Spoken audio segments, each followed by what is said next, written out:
Bismillahirrahmanirrahim. Assalamualaikum warahmatullahi wabarakatuh. Alhamdulillah wa sallallahu alaihi wa ala nabiyina Mustafa wa ala alihi wa sahbihi wasallam.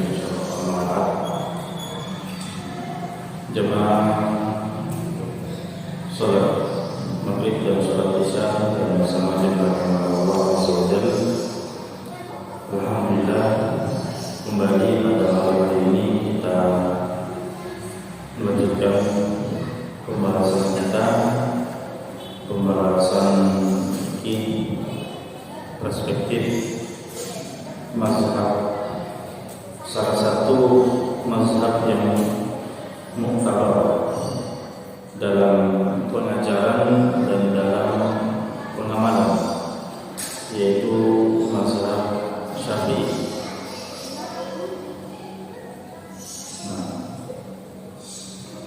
Selain daripada mazhab mu'tabar yang lainnya,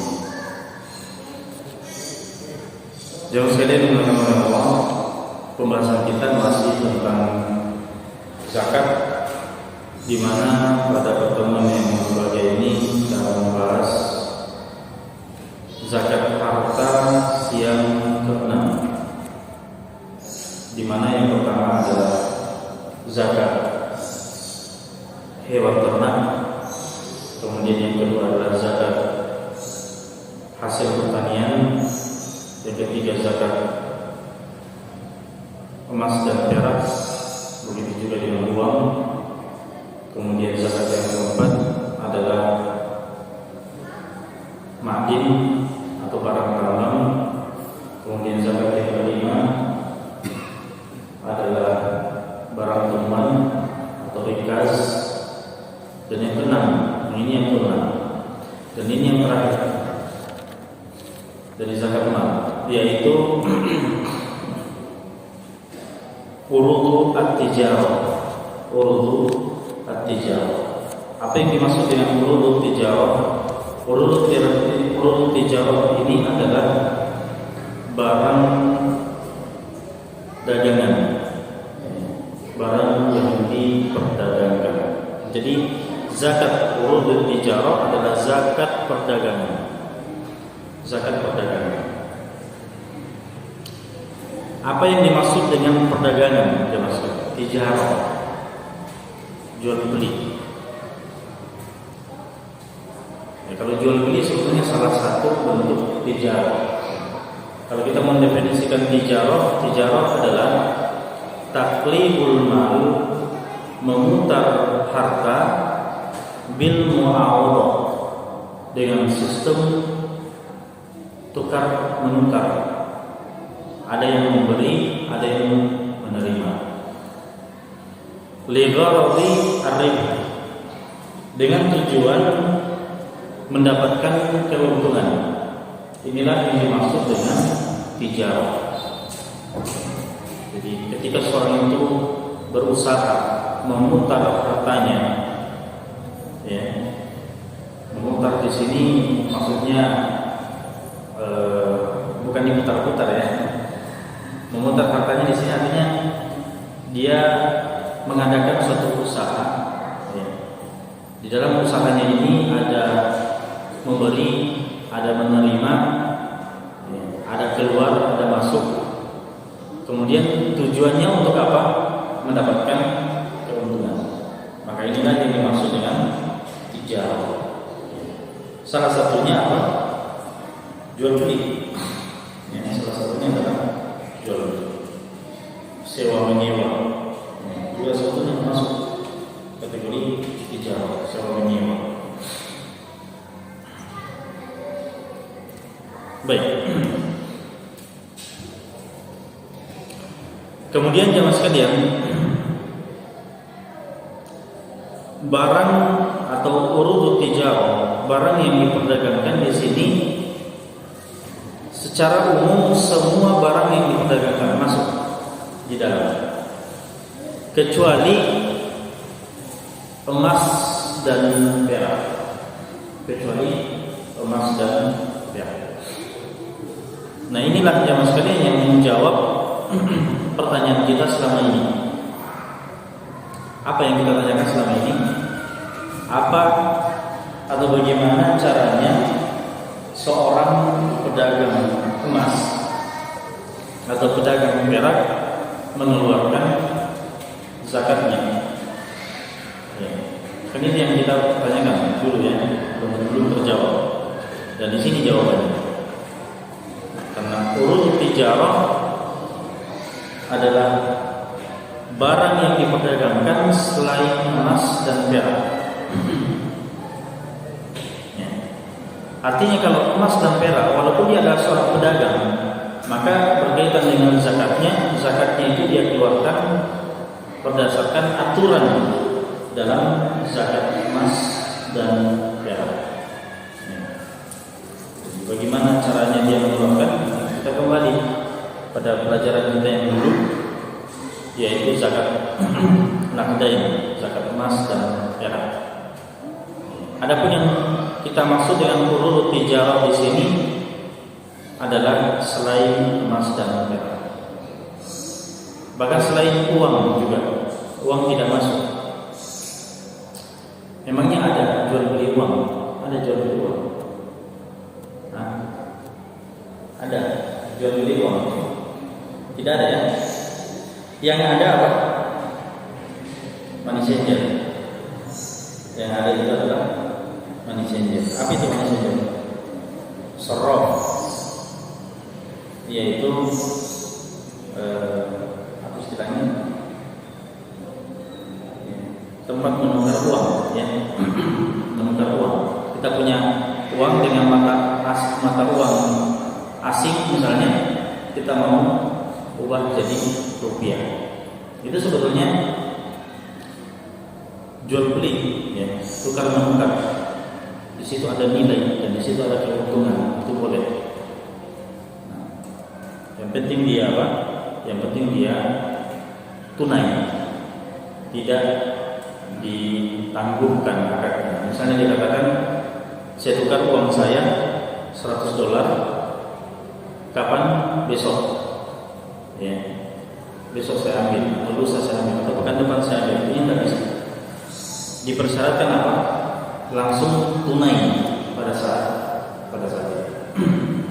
Berkaitan dengan as-sarf. As-sarf ini jangan nanti ada pembahasan khusus di fikih muamalah. Ya. Baik.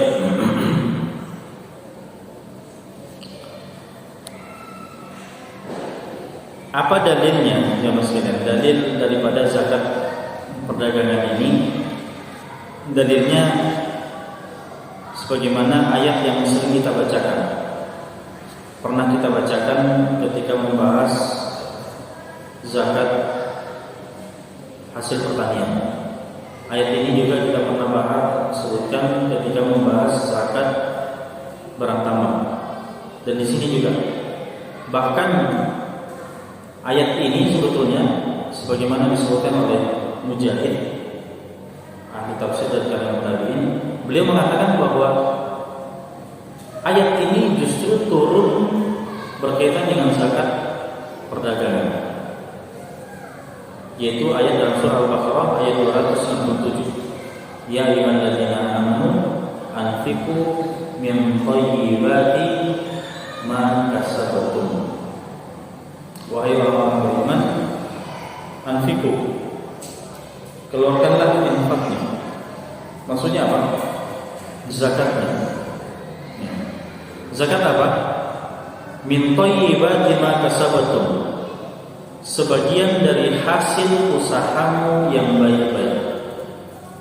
Dulu kita berbicara tentang hasil pertanian, kan itu bentuk usaha. Hasil tambang itu bentuk usaha. Maka begitu juga dengan jual beli perdagangan ini jelas-jelas adalah hasil daripada usaha. Baik. Ya, walaupun hadis ini, ayat ini konteksnya masih sifatnya umum, tapi sebetulnya ayat ini turun secara khusus pada kasus zakat perdagangan. Kalau dalil yang lebih spesifik hadis yang diriwayatkan oleh Al-Imam Al-Hakim dalam kitabnya Mustadrak, di mana Rasulullah SAW bersabda, fil ibili sadaqatuha, pada unta ya wajib dibayar zakatnya, wa fil ghanami sadaqatuha, pada kambing juga wajib dikeluarkan zakatnya, wa fil bazzi, ini baz, wa fil bazzi, sedangkan dalam barang dagangan ya sadaqatuhu juga wajib dikeluarkan zakatnya. Ini dalil yang lebih jelas berkaitan dengan zakat perdagangan.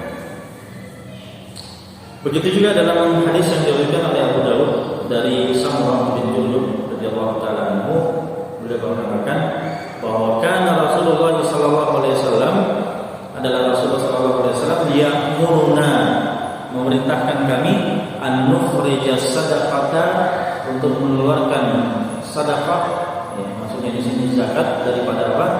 Minal ladzina uqudu lil bai', dari barang-barang yang kami persiapkan untuk atau sebagai barang dagangan. Jadi barang apapun itu, jelasnya selain emas dan perak. Baik.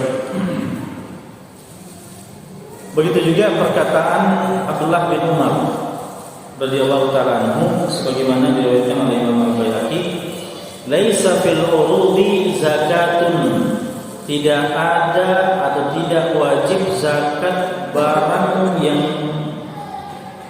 dimiliki atau secara umum barang yang kita punya itu tidak ada zakatnya, illa, kecuali makanan litijarati, kecuali yang memang dipersiapkan untuk apa?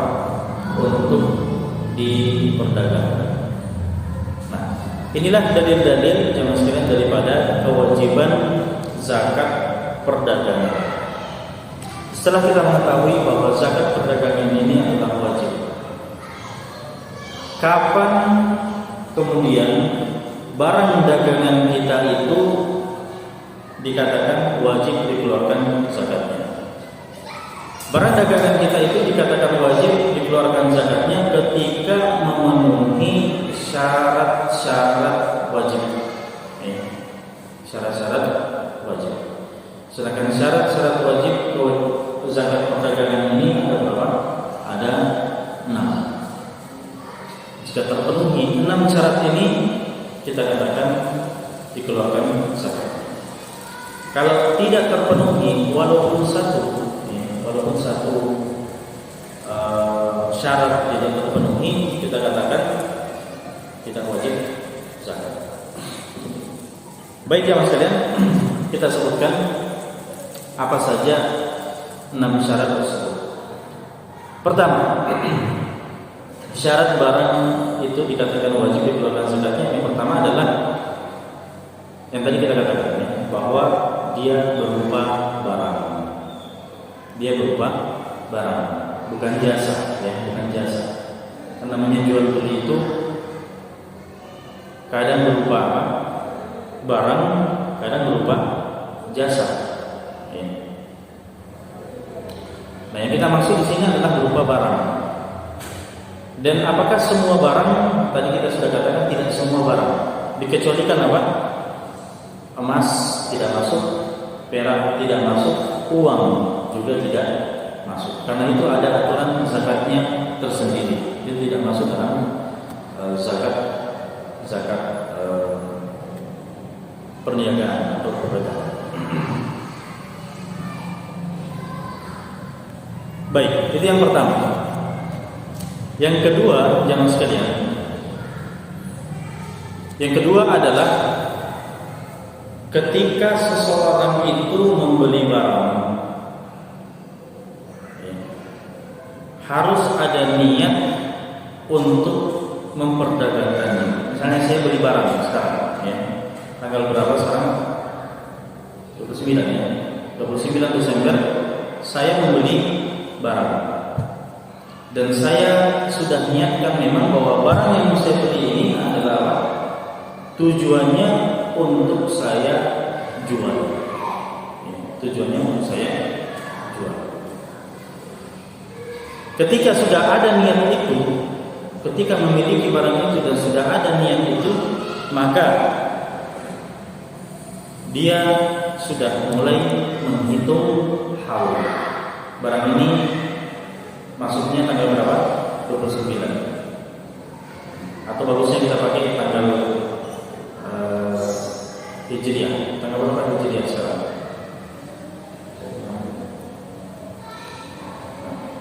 Anggaplah seperti itu ya. Maka kita harus mentandai dan lihat nanti 1 tahun yang akan datang. Ya. Jadi haulnya langsung berjalan.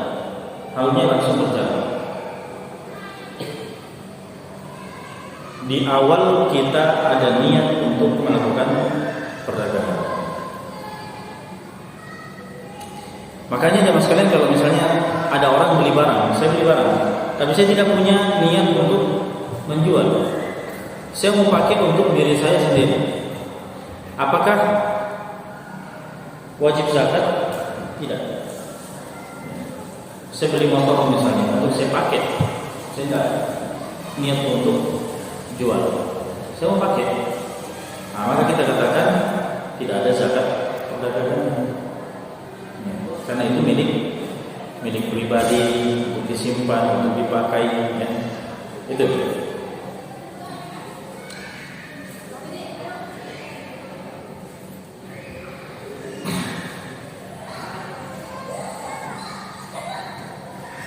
Yang ketiga, jamaah sekalian. Yang ketiga adalah, ini syarat yang ketiga, harus niat berdagang pada waktu membeli barang dagangan, dan dari saat itulah mulai terhitung haulnya. Ini sebetulnya sama, mirip-mirip dengan yang kedua tadi. Ya. Tapi yang ketiga ini maksudnya gini.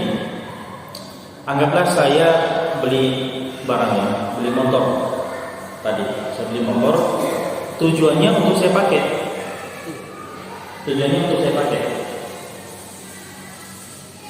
Tapi berjalan, misalnya baru setengah tahun saya miliki motor tersebut, saya tiba-tiba kepikiran untuk apa? Menjual. Maka kapan keinginan saya menjual, maka disitulah terhitung haulnya. Apa bedanya dengan yang kedua tadi? Yang kedua adalah dia beli barang, langsung dia ingin jual. Kalau ini dia beli, dia simpan, setelah berjalan beberapa waktu barulah dia mau jual. Maka kita katakan, baik yang pertama ataupun yang kedua tadi, haulnya berjalan kapan? Ketika timbul niat untuk berdagang. Disitulah mulai dia menghitung haul 1 tahun ke depan. Itu yang ketiga. Yang keempat, barang yang dia miliki tersebut, dia peroleh dengan cara membeli. Dia peroleh dengan cara apa? Membeli. Ya. Artinya jemaah sekalian, bukan didapatkan dari cara misalnya warisan. Ada seorang anak misalnya, dia punya orang tuanya ini punya toko. Ya. Tokonya ini kan punya barang-barang. Meninggal orang tuanya, dan anggaplah anak ini cuma pewaris tunggal, tidak ada yang lain. Dia warisi toko tersebut. Nah sekarang, apakah anak ini, jamaah sekalian, dikatakan wajib menunaikan zakat perdagangan? Ya. Karena dia mendapatkan toko itu dengan cara warisan, kita katakan tidak. Dia tidak ada kewajiban zakat perdagangan. kecuali kalau anak tersebut ketika dia mendapatkan harta warisan itu langsung ada niat untuk apa? Melanjutkan perdagangan itu. Dia lanjutkan usaha itu. Maka kita katakan kalau dia dapat warisan dan langsung niat melanjutkan usaha itu, berarti pada saat itu juga dia menghitung haul. Nah, haul yang lama atau haul yang baru? Misalnya orang tuanya ya, haulnya sudah berjalan orang tuanya. Sebentar lagi, mungkin beberapa bulan lagi akan menunaikan zakatnya. Tapi tiba-tiba meninggal dan pindah tangan kepada anak. Nah, anak sekarang ini jamaah sekalian, karena dia ada niat untuk melanjutkan perdagangannya, itu melanjutkan haul ayahnya yang sebentar lagi akan menunaikan zakat, atau dia menghitung haul yang baru. Kira-kira yang mana? Haul yang baru. Dia memulai dengan haul yang baru, tidak melanjutkan haulnya si orang tua. Kenapa? Namanya saja pindah tangan. Kalau setiap pindah tangan melanjutkan haul, berarti kalau Anda beli emas di toko emas, Anda akan melanjutkan haulnya penjual emas, kan tidak? Ya. Kita memulai haul yang baru, itu pun kalau kita apa? Nisab kita sampai. Ya. Nah itu yang kita maksud dengan syarat yang keempat. Jadi barang tersebut diperoleh dengan cara membeli, bukan dengan cara warisan atau hadiah biasa. Ya, misalnya saya dapat hadiah, ada yang kasih saya mobil misalnya, Ustaz ambil hadiah, Ustaz pakai mobil ini, hadiah. Itu apakah dikenakan zakat perdagangan? Tidak. Kecuali kalau saya tiba-tiba punya niat untuk menjual. Nah, kalau saya punya niat untuk menjual, maka berlaku zakat perdagangan. Ya. Baik, itu syarat yang keempat. Syarat yang kelima, jemaah sekalian,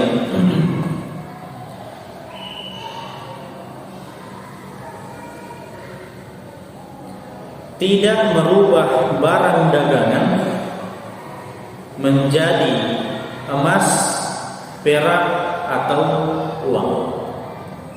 Tidak merubah barang dagangan menjadi emas, perak atau uang. Masalah ini jemaah sekalian kalau dalam fikih namanya tamlid. Ya, tamlid itu artinya orang itu awalnya dia punya usaha, dia punya barang yang dia jual, tapi tiba-tiba kepikiran untuk mengubah atau berhenti dari usahanya. Ya, akhirnya dia ubah semua, dia tukar semua jadi emas, dia tukar semua jadi perak, dia uangkan semuanya. Kemudian yang dia miliki sekarang emas, perak dan uang, bukan lagi bukan lagi barang dagangan. Nah, kalau seperti itu jemaah sekalian,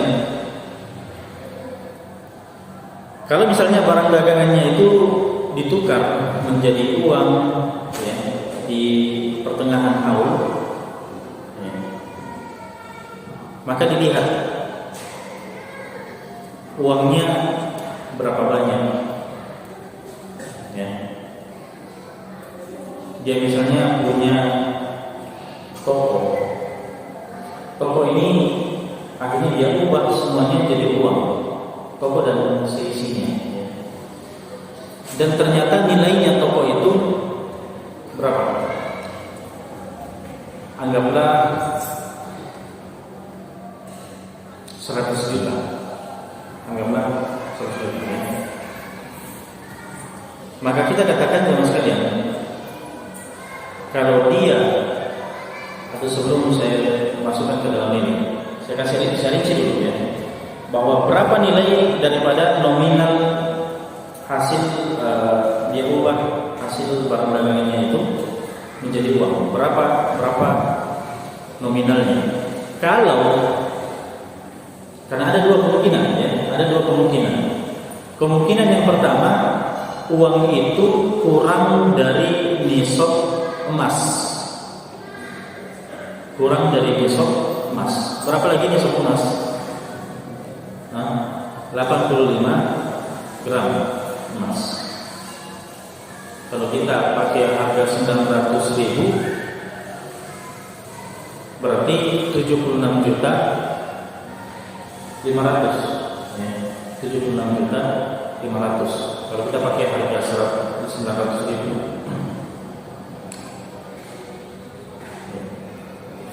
Nah, sekarang orang itu zaman sekarang mengubah barang dagangannya menjadi uang. Kita lihat uangnya, apakah cukup nisab atau tidak? Apakah cukup nisab atau tidak? Kita katakan kalau cukup nisab, misalnya tadi dia ubah barang dagangannya menjadi uang, totalnya nominalnya berapa? 100 juta. Nah, 100 juta ini kan sudah lebih daripada nisab.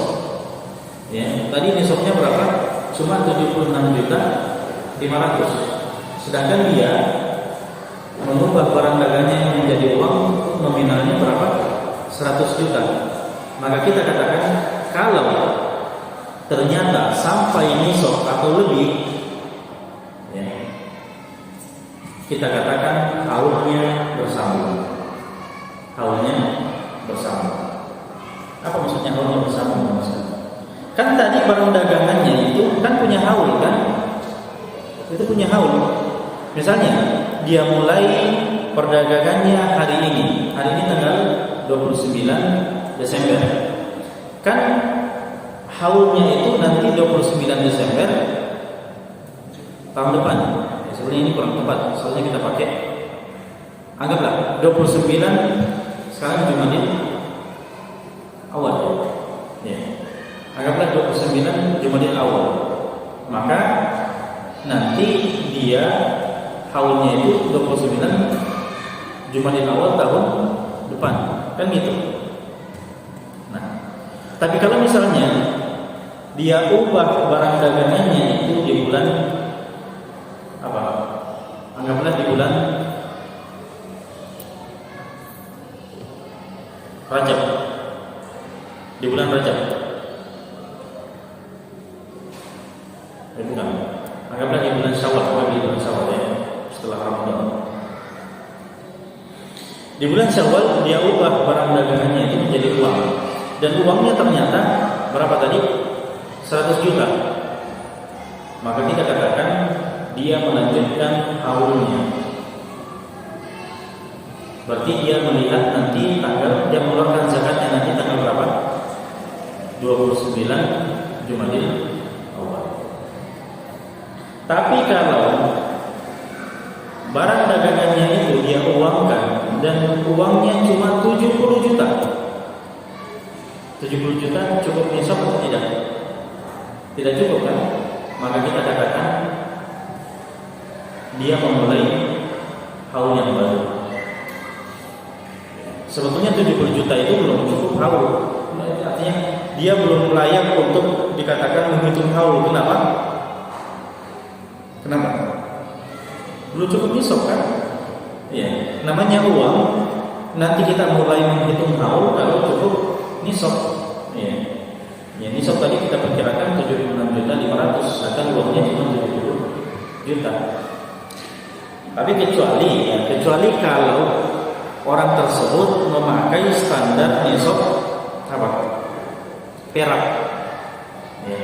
Tadi itu kita berbicara kalau dia pakai standar nisab emas. Yang wajib zakat di angka 76 juta 500 kurang lebih. Ya.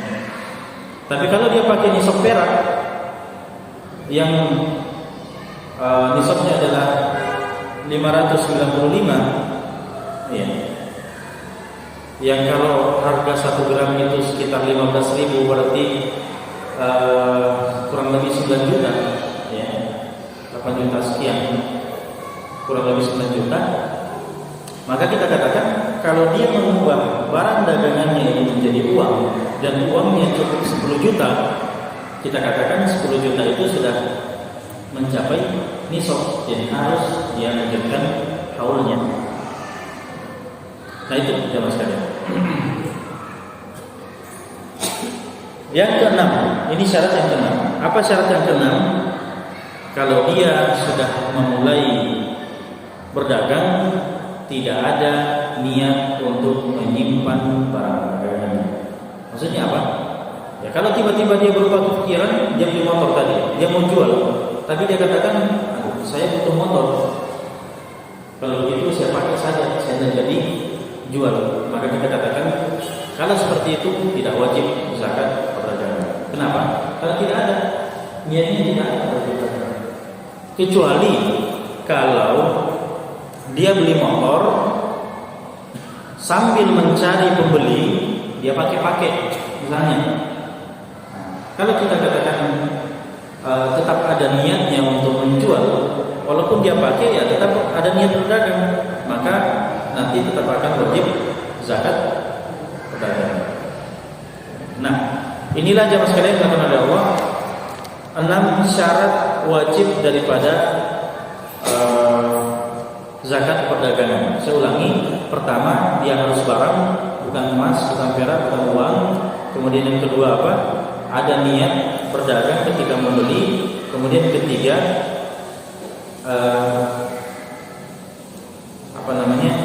Yang ketiga ini haul terhitung ketika ada niat untuk berdagang.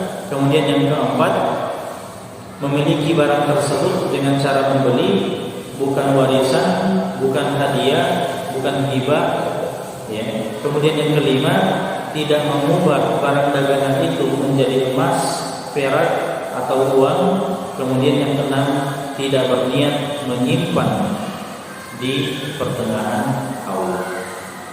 Inilah 6 syarat barang dagangan dikatakan wajib zakat. Nah, sekarang jamaah sekalian, kalau sudah terpenuhi 6 syarat ini, kita katakan wajib dikeluarkan zakatnya. Ya, wajib dikeluarkan zakatnya. Tapi sebelum itu, sebagaimana zakat-zakat yang pernah kita bahas, kan itu punya standar. Ada standarnya kan? Barang itu kemudian dikatakan wajib zakat. Standarnya apa? Itulah nisab. Nah, nisab zakat perdagangan ini berapa, jemaah sekalian? Tergantung kita mau pakai emas atau kita mau pakai standar perak. Kalau kita pakai standar emas, berarti nisabnya emas berapa? 85 gram emas. Tapi kalau kita pakai nisabnya perak, 595 gram perak.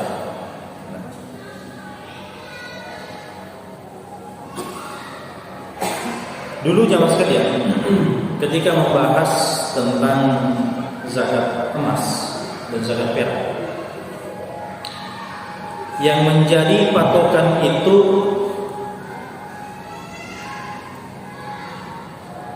yang mencapai nisab itu adalah awal haul atau akhir haul.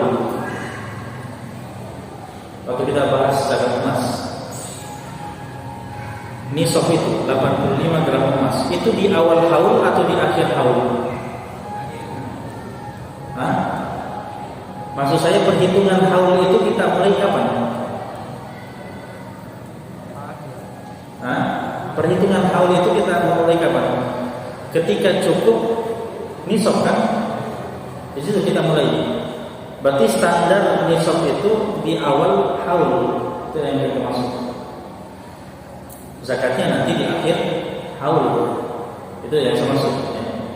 Nah, zakat perdagangan itu beda. Kita memulai menghitung haul, tadi saya jelaskan mulai dari kapan ada niat untuk berdagang. Disitulah kita langsung menghitung haul. Dan nisab ini dilihat di mana? Di akhir haul. Misalnya gini, saya jelaskan.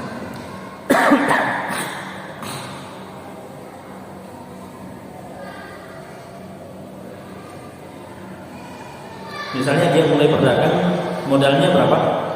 20 juta. modalnya 20 juta. 20 juta ini cukup nisab? 20 juta cukup nisab? Mana cukup? Nisab kan 76.500.000 kan? 20 juta ini belum. Tapi kalau sudah ada niat, tetap kita mulai menghitung tahun. Ya. Misalnya mulai berdagang hari ini tanggal berapa? Anggaplah 29 Desember. Dia lihat 29 Desember tahun depan berapa barang dagangannya sekarang saat itu berapa dagangannya barang. Kita lihat apakah cukup nisab atau tidak. Nisab emas tadi berapa? 76.500.000. Kita lihat barangnya, totalnya berapa? Barang yang tersisa di akhir haul yang belum laku itu berapa totalnya? Kalau cuma 50 juta, mulai dari modal 20 juta, kemudian 50 juta di akhir tahun, apakah wajib zakat? Tidak. Tidak wajib zakat. Kenapa? Karena tidak cukup nisabnya. Ya. Tapi kalau misalnya awalnya dimulai modal awalnya 20 juta, kemudian sampai satu haul 80 juta, cukup nisab? Cukup. Kalau begitu dia wajib keluarkan zakat. Berapa zakatnya? 2,5%. Ya, 2,5%. Adapun cara menghitungnya nanti pekan depan mungkin, ya pekan depan kita akan lebih rinci lagi menghitungnya. Karena bagaimana kalau misalnya ada orang punya utang, orang itu punya piutang, bagaimana kalau dia rugi dan seterusnya. Nanti pekan depan lebih jelas. Ya. Jelas gambaran umumnya seperti itu. Ya. Bahwa nisab itu nanti dilihat di akhir. Kecuali jamaah sekalian kalau dia pakai standar nisabnya perak, ya, uang 9 juta itu sudah wajib zakat. Kalau misalnya dia mulai berdagang, pedagang kecil ya, dia modal 3 juta, cukup satu haul, barang dagangannya misalnya yang dia jual totalnya berapa? Totalnya 10 juta. Maka kita katakan kalau memakai standar perak itu sudah wajib zakat. Ya, karena 595 gram perak, ya, 1 gram misalnya harganya 15.000, itu uang 9 juta sudah cukup nisab. Dia keluarkan 2,5%. Kalau misalnya 10 juta, dia keluarkan 2,5% dari 10 juta berapa? 250.000. Ya. Tapi kalau misalnya 100 juta, dia keluarkan 2,5%, berarti 2.500.000. Terserah kita mau pakai standar emas atau standar perak. Kalau memang semangatnya mau mengeluarkan zakat, pakai standar perak. Tapi kalau mau memudahkan, pakai standar emas. Boleh, dua-duanya boleh. Dan yang dikeluarkan di sini jamaah sekalian adalah memang khusus uang dalam zakat perniagaan ini, perdagangan ini yang dikeluarkan itu adalah uang. Dulu kita berbicara tentang zakat ternak yang dikeluarkan ternak, hasil pertanian. Emas, ya emas, perak ya perak, ya uang ya uang. Kemudian begitu juga dengan barang tambang, dikeluarkan barang tambangnya, ya, dan semuanya. Kecuali ini zakat perdagangan ini yang dikeluarkan bukan barang dagangannya. Ya. Ada penjual baju dikeluarkan zakatnya bukan keluarkan baju, tapi apa? dia keluarkan uang khusus. Ya. Berapa? 2,5% dari nilai barang yang dia miliki. Baik, sekiranya cukup itu dulu jamaah sekalian pembahasan kita berkaitan dengan zakat perdagangan ini. Kalau masih ada waktu kita bisa memanfaatkan untuk diskusi. Ya, silakan.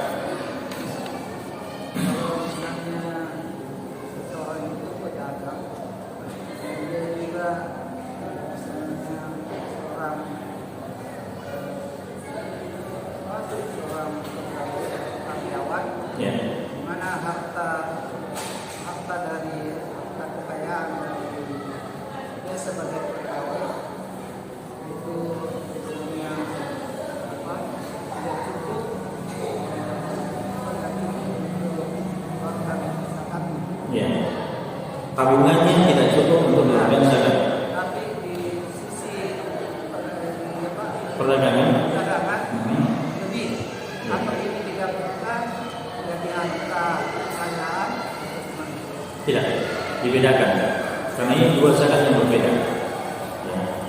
Misalnya dia anggaplah gini, dia punya, jangankan itu ya, jangankan antara uang dan perdagangan, emas dan perak saja. Kalau dia punya emas, dia punya perak, anggaplah sama-sama tidak cukup nisabnya. Apakah dia dituntut untuk menggabungkan keduanya untuk mencapai nisab? Tidak. Karena memang emas dan perak berbeda.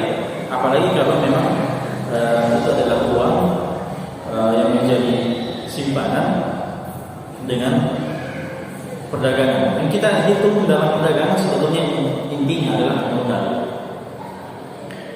dalam perdagangan itu. Berapa barangnya, kalau dia punya piutang berapa dia piutangnya. Ya. Nanti bagus pekan depan kita pakai papan tulis atau di sini saja bisa. Silakan, ada yang lagi?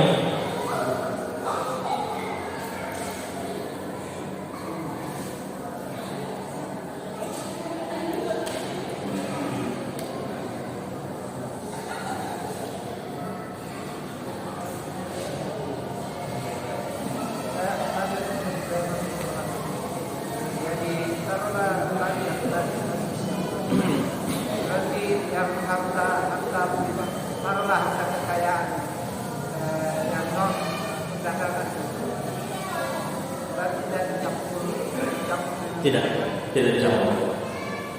Ya. Berarti harus ada. Iya. Kekayaan khusus yang menjadi tabungan itu punya aturan khusus.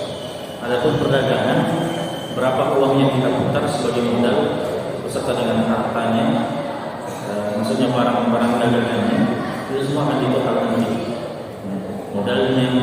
Bahkan kalau misalnya dia punya piutang sama orang ditambahkan, ya. Kalau dia punya utang dikurangi, kerugian dikurangi.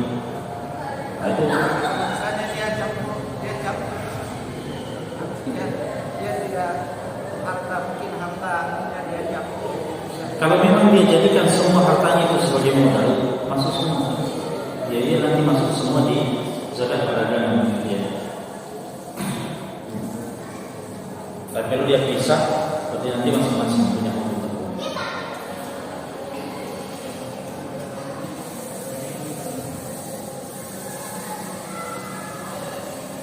Silakan. Ada?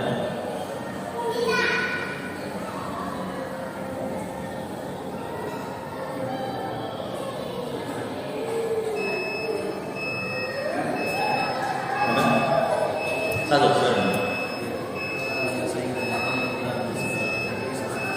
Zakat profesi.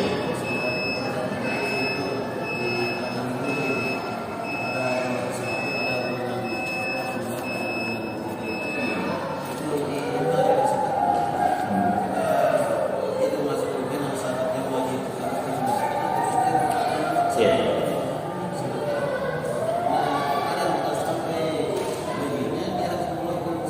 Baik. Zakat profesi ini sudah sering ditanyakan ya.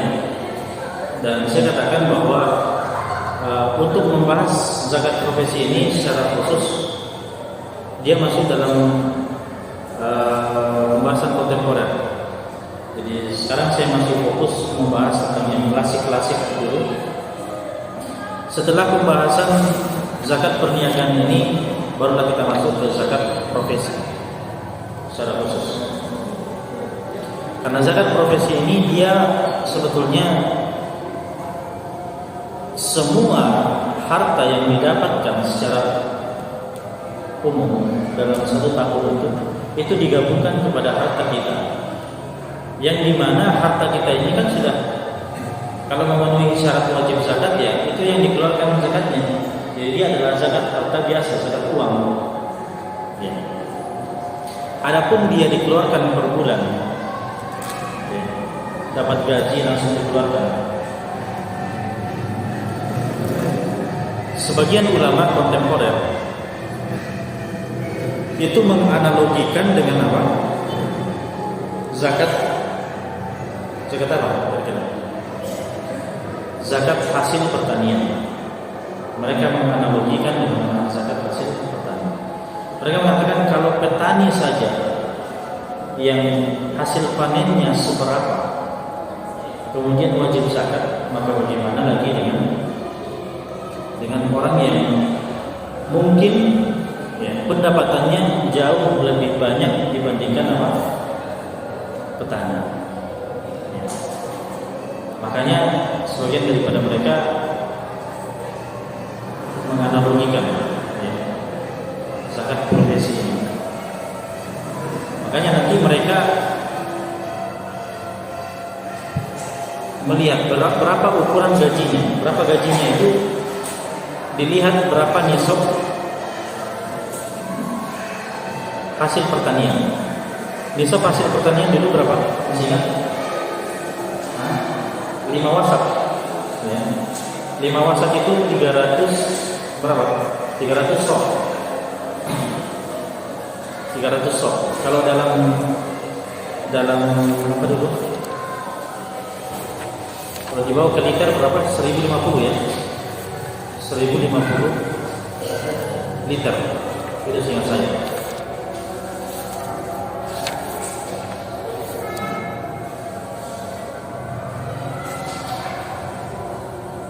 Cuma dulu kita berbicara tentang kilogram.